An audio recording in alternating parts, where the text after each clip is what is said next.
Shalom. లూకాసు వార్త 3వ అధ్యాయము 8వ వచనము. The gospel according to Luke chapter 3 verse 8. మారు మనసునకు తగిన ఫలములు ఫలించుడి. Produce fruit in keeping with repentance. క్రైస్తవ జీవితాలు ఫలించకుండా నిస్సారంగాను ఇతరుల ఎదుట సాక్ష్యంను నిలబెట్టుకోలేకపోవటానికి ప్రధాన కారణం మారు మనస్సుకు తగిన ఫలం లేకపోవటమే. అప్పటి వరకు ఇతర విశ్వాసాల్లో ఉన్నటువంటి మనస్సును క్రీస్తు వైపుకు మళ్లించటమే మారు మనస్సు అని అనుకుంటే పొరపాటే.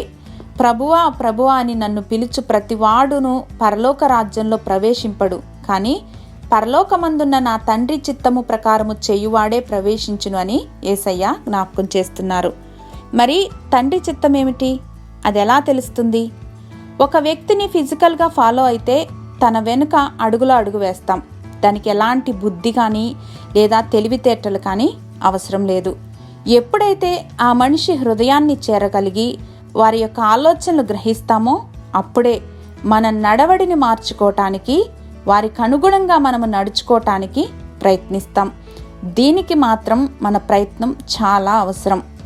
ఈనాడు అనేక మంది హృదయానుసారులుగా కాక కేవలం భక్తిపరులుగా మిగిలిపోతున్నారు. కారణం వారు భక్తిలోని శక్తిని ఆశ్రయించకపోవటమే.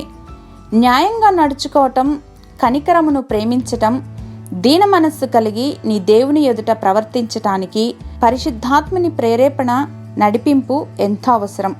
అప్పుడే మన జీవితం ఫలభరితంగాను ఇతరులకు ఆశీర్వాదకరంగాను ఉంటుంది.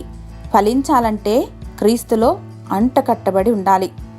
ప్రేమమయుడైన మా తండ్రి, మేము ఫలించేవారుగాను, ఎక్కువగా ఫలించేవారుగాను, బహుగా ఫలించేవారుగాను, మా ఫలము నిలిచి ఉండులాగునను మమ్మను దీవించమని యేసు నామములో ప్రార్థించి పొందుకొని మా ప్రియ పరలోకపు తండ్రి, ఆమెన్.